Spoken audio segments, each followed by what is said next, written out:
डूबी हुई है। आप जम्मू कश्मीर उठाओ, आप हरियाणा उठाओ, आप पंजाब उठाओ, आप राजस्थान उठाओ, आप बंगाल उठाओ, आप उड़ीसा उठाओ, आप तेलंगाना उठाओ, आप आंध्र प्रदेश उठाओ, हर जगह क्षेत्रीय पार्टी और वंशवाद की पार्टियां हैं। अगर विचारों के आधार पर एक ही पार्टी जो ऊपर से लेकर के नीचे तक प्रजातंत्र के आधार पर खड़ी है तो वह भारतीय जनता पार्टी है। इसको हमको ध्यान में रखना चाहिए।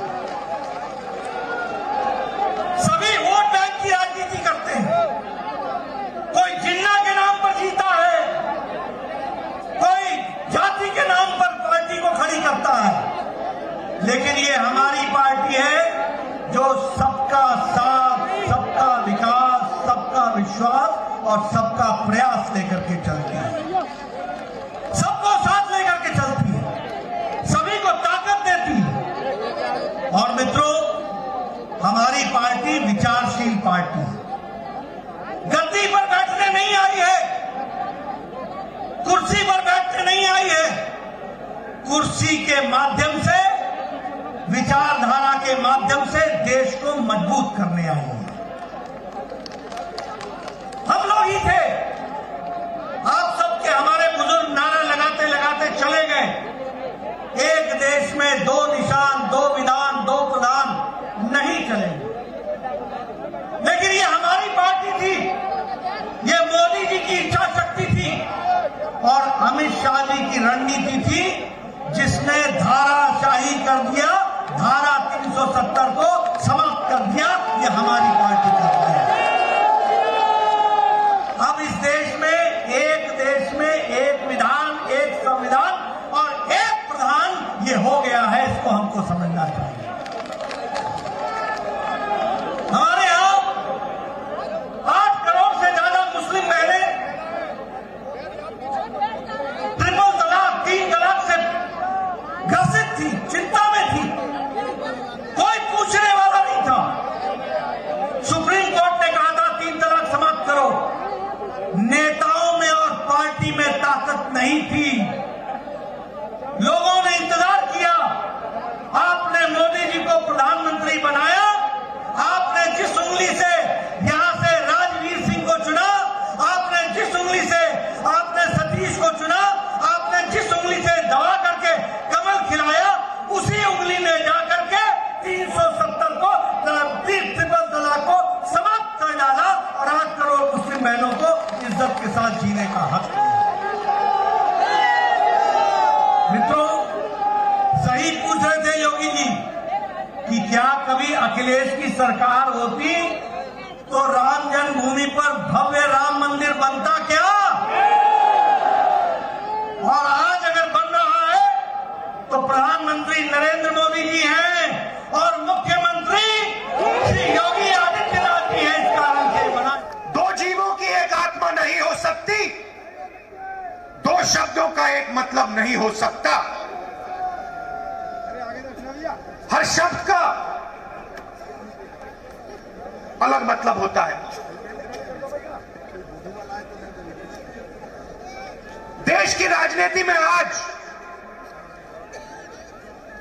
दो शब्दों की टक्कर है, इनके मतलब अलग हैं। एक शब्द हिंदू, दूसरा शब्द हिंदुत्ववादी। ये एक चीज नहीं है, ये दो अलग शब्द हैं और इनका मतलब बिल्कुल अलग है। मैं हिंदू हूं मगर हिंदुत्ववादी नहीं हूं।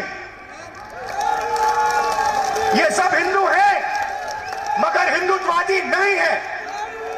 और आज मैं आपको हिंदू शब्द और हिंदुत्ववादी शब्द के बीच में फर्क बताना चाहता हूं। भाइयों और बहनों, महात्मा गांधी हिंदू, सही बोला, महात्मा गांधी हिंदू,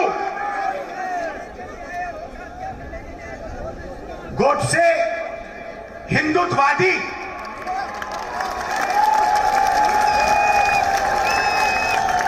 फर्क क्या होता है? फर्क मैं आपको बताता हूं। चाहे कुछ भी हो जाए,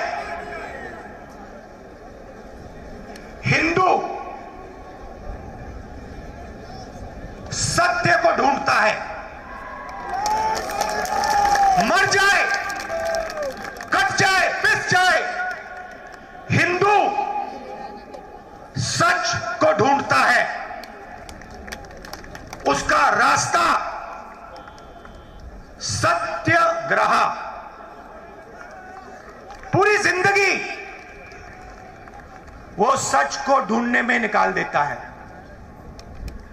महात्मा गांधी ने ऑटोबायोग्राफी लिखी, माई एक्सपेरिमेंट्स विद ट्रूथ। मतलब पूरी जिंदगी उन्होंने सत्य को समझने के लिए, सच को ढूंढने के लिए बिता दी। और अंत में एक हिंदुत्ववादी ने उनकी छाती में 3 गोली मारी।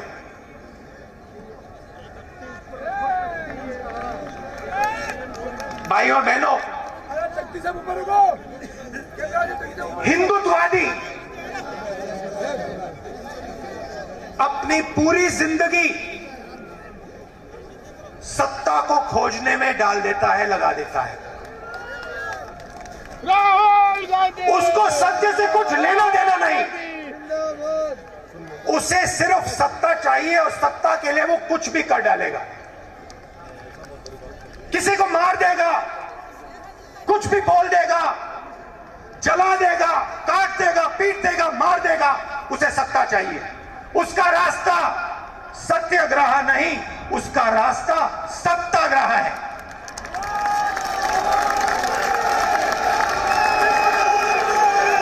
हिंदू भाई और बहनों, हिंदू अपने डर का सामना करता है। हिंदू खड़ा होकर अपने डर का सामना करता है और 1 इंच पीछे नहीं हटता है। वो शिवजी जैसे अपने डर को निगल जाता है, पी लेता है। हिंदुत्ववादी भाइयों बहनों अपने डर के सामने झुक जाता है, अपने डर के सामने वो मत्था टेकता है।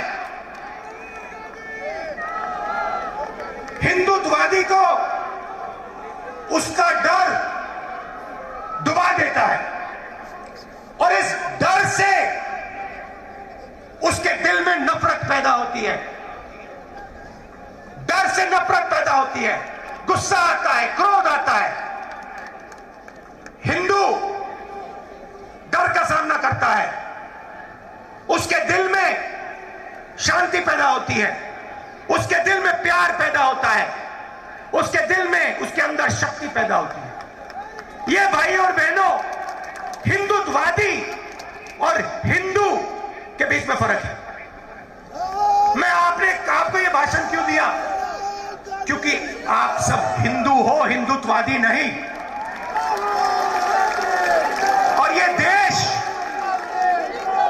हिंदुओं का देश है, हिंदुत्ववादियों का नहीं। और आज अगर इस देश में महंगाई है, दर्द है, दुख है, तो ये काम हिंदुत्ववादियों ने किया है। हिंदुत्ववादियों को किसी भी हालत में सत्ता चाहिए। जैसे महात्मा गांधी ने कहा, मैं सच्चाई चाहता हूं, मैं सच्चाई ढूंढता हूं, मुझे सत्ता नहीं चाहिए। वैसे ही ये कहते हैं, मुझे सत्ता चाहिए, सच्चाई से मुझे कुछ लेना देना नहीं। सच्चाई जाए बाहर में, मुझे कुर्सी मिल जाए बस। और 2014 से इन लोगों का राज है। हिंदुत्ववादियों का राज है, हिंदुओं का नहीं। सही है ना? हिंदुत्ववादियों का राज है, हिंदुओं का नहीं। और हमें एक बार फिर इन हिंदुत्ववादियों को बाहर निकालना है और एक बार फिर हिंदुओं का राज लाना है। हिंदू कौन? जो सबसे गले लगता है। हिंदू कौन? जो किसी से नहीं डरता है। हिंदू कौन? जो हर धर्म का आदर करता है, वो है हिंदू।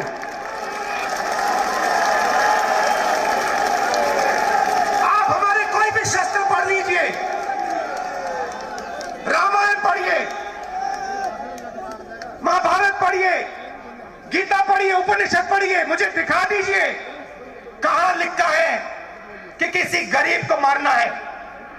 कहां लिखा है किसी कमजोर व्यक्ति को कुचलना है? कहां लिखा है? मुझे दिखा दो। कहीं नहीं लिखा।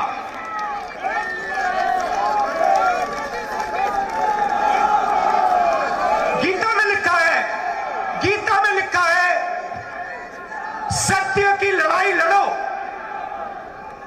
मर जाओ कट जाओ, सत्य की लड़ाई लड़ो। गीता में कृष्ण जी ने अर्जुन से यह नहीं कहा कि अपने भाइयों को सत्ता के लिए मारो। कृष्ण ने अर्जुन से कहा अपने भाइयों को सच्चाई के लिए मारो। ये लड़ाई भाई और बहनों आज हिंदुस्तान में चल रही है। ये झूठे हिंदू, ये झूठे हिंदू, एक तरफ हिंदुत्ववादी और दूसरी तरफ सच्चे हिंदू, प्यार वाले हिंदू, भाईचारे वाले हिंदू, सबका आदर करने वाले हिंदू। अब मैं आपको बताना चाहता हूं हुआ क्या, क्योंकि हमारी जनता को समझ नहीं आया कि हुआ क्या। छोटा सा उदाहरण, आज हिंदुस्तान की 1% आबादी के हाथ में हिंदुस्तान का 33% धन है। 1% आबादी के हाथ में 33% धन, 10% आबादी के हाथ में 65% धन, और सबसे गरीब 50% आबादी के हाथ में 6% धन। भाई और बहनों, नरेंद्र मोदी जी ने हिंदुस्तान के सबसे गरीब 50% के हाथ में इस देश का सिर्फ 6% धन छोड़ा है। यह जादू कैसे किया? इस जादू के कौन से औजार थे और इस जादू को किसने किया, मैं आज आपको बताना चाहता हूं। औजार नोटबंदी, जीएसटी, किसान के खिलाफ 3 काले कानून। भाइयों और बहनों, नरेंद्र मोदी जी के आने से पहले हिंदुस्तान का जो असंगठित सेक्टर था, छोटे दुकानदार, गरीब लोग, छोटे कंपनी वाले जो घर में अगरबत्ती बनाते थे, चप्पल बनाते थे, जूता बनाते थे, कपड़े सीलते थे, किसान जो संगठित नहीं थे, मोदी जी के आने से पहले असंगठित क्षेत्र का हिस्सा 52% हुआ करता था। के साथ जोश के साथ अपने बूथ पर जाइए, घर घर में संपर्क कीजिए, मोदी जी के कार्यक्रम और योगी जी के कार्यक्रम लोगों को बताइए और उनको प्यार से उनका विश्वास जीतिए और भारतीय जनता पार्टी को उत्तर प्रदेश में यशस्वी बनाइए। यही भारतीय जनता पार्टी के कार्यकर्ताओं का काम है। और मुझे गौरवान्वित होने का मौका मिलता है जब मैं देखता हूं कि मुझ जैसे कार्यकर्ता को सौभाग्य मिलता है कि मैं राष्ट्रीय अध्यक्ष हूं, तो उस पार्टी का हूं जिसके 18 करोड़ सदस्य हैं और जहां देखो कार्यकर्ता ही कार्यकर्ता दिखते हैं, उसका मैं अध्यक्ष हूं। मित्रों, हम सब लोगों ने रुकना नहीं है, झुकना नहीं है, थकना नहीं है, काम में जुटे रहना है, लक्ष्य की प्राप्ति करना है और समाज की सेवा करना है और देश की तस्वीर मोदी जी के नेतृत्व में और योगी जी के नेतृत्व में यहाँ उत्तर प्रदेश में आगे ही बढ़ते जाना है। इस काम को आप पूरा करेंगे। इन्हीं शब्दों के साथ बहुत बहुत धन्यवाद। जय भारत, जय उत्तर प्रदेश। मगर हिंदू को नहीं दबाया जा सकता, कभी किया नहीं जा सकता। 3000 साल में नहीं हुआ, आज भी नहीं हो सकता।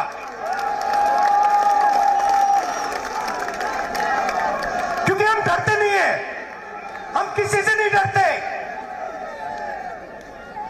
हम मरने से नहीं डरते। लो, तो नरेंद्र मोदी जी और उनके 3-4 उद्योगपतियों ने, हिंदुत्ववादियों ने इस देश को 10 साल में बर्बाद, 8 साल में बर्बाद कर दिया, खत्म कर दिया। 7 साल में जो पहले किसान पैसे बनाता था, हमने कर्जा माफी की। हम बात को समझे कि किसान को मदद करने की जरूरत है। कर्जा माफी की छत्तीसगढ़ के चीफ मिनिस्टर बैठे, कमलनाथ बैठे, चन्नी जी बैठे, हर स्टेट में हमने कर्जा माफी की। क्यों? क्योंकि हम जानते हैं कि किसान इस देश की रीढ़ की हड्डी है, उसके बिना कुछ नहीं हो सकता। नरेंद्र मोदी जी ने किसानों की जो आत्मा है, उनका जो दिल है, छाती में चाकू मार।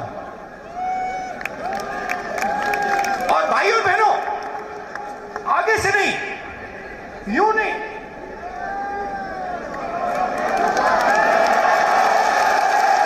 आगे से नहीं, पीछे से।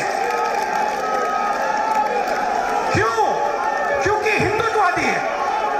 हिंदू अगर मारता तो आगे से मारता, हिंदुत्ववादी है तो पीछे से मारेगा।